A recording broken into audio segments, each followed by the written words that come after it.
Here's a list of the food, decor, and activities that I created, and I will put the timestamps in the description below so that you can click on the specific item that you want to see, just in case you don't have time to watch the whole video.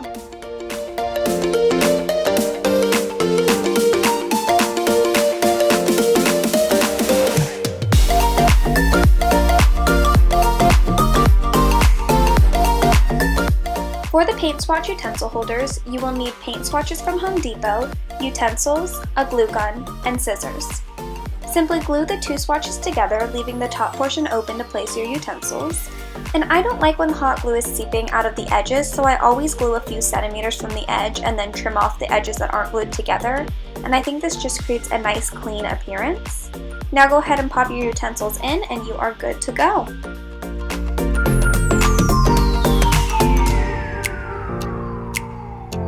For the paint swatch flag banner, you can either have one that's laying on the table or one that's hanging. For the hanging one, you will need paint swatches, ribbon, a hole punch, hot glue gun, and scissors. For the one on the table, you will need all of these items, plus fairy lights and paintbrushes. Go ahead and cut your swatches into a triangle, and then you can hole punch the top and string them through the ribbon. Now you can either hang these as is or add them on the table with fairy lights and paintbrushes for that extra pop. So I'm calling this one a watercolor backdrop, but it's actually more like a watercolor guest book or a watercolor wish wall. So for this you will need watercolors, cardstock paper, a hot glue gun, poster board, scissors, and pens. Go ahead and watercolor your paper and make it super streaky and messy, and then cut your cardstock into squares and glue it on the poster board, and I actually used 2 of these. Then when the guests arrive, you can have them sign the squares with birthday wishes or just make a little guest book with just their names. And I didn't show this backdrop with the notes added because I did this for Mother's Day and I wanted the notes to be kept private for my mom and grandma to keep.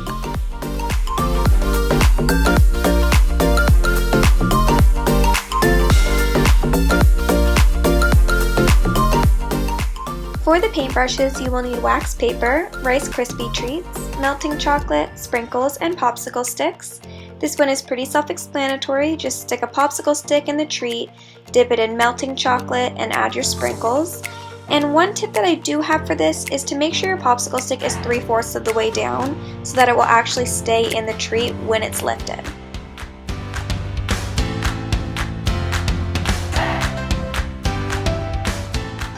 For the pastel popsicles, you will need yogurt, a baking tin, and popsicle sticks. Just pop the yogurt in the tin, place the popsicle sticks in the yogurt, and freeze it, and it is as easy as that.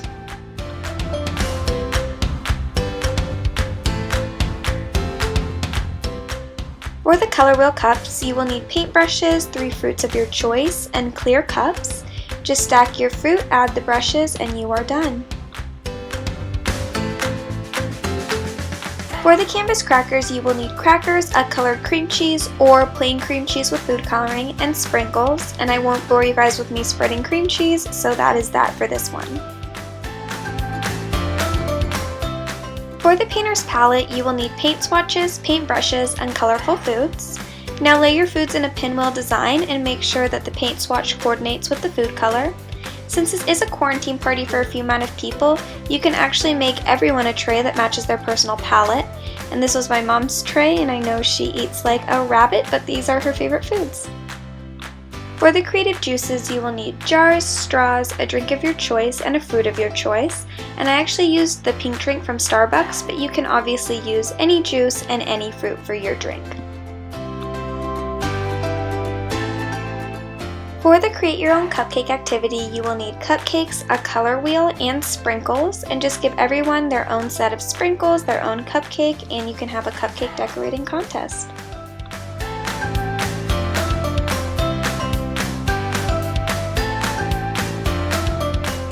For the painting activity, you will need canvases, paint, paintbrushes, any paper to lay down on the table, buckets for guests to collect their supplies, and different themes for people to paint written on paper.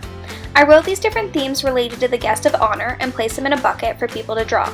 I made the themes vague so that guests could be creative with it and wrote things like mom's favorite color or mom's favorite location.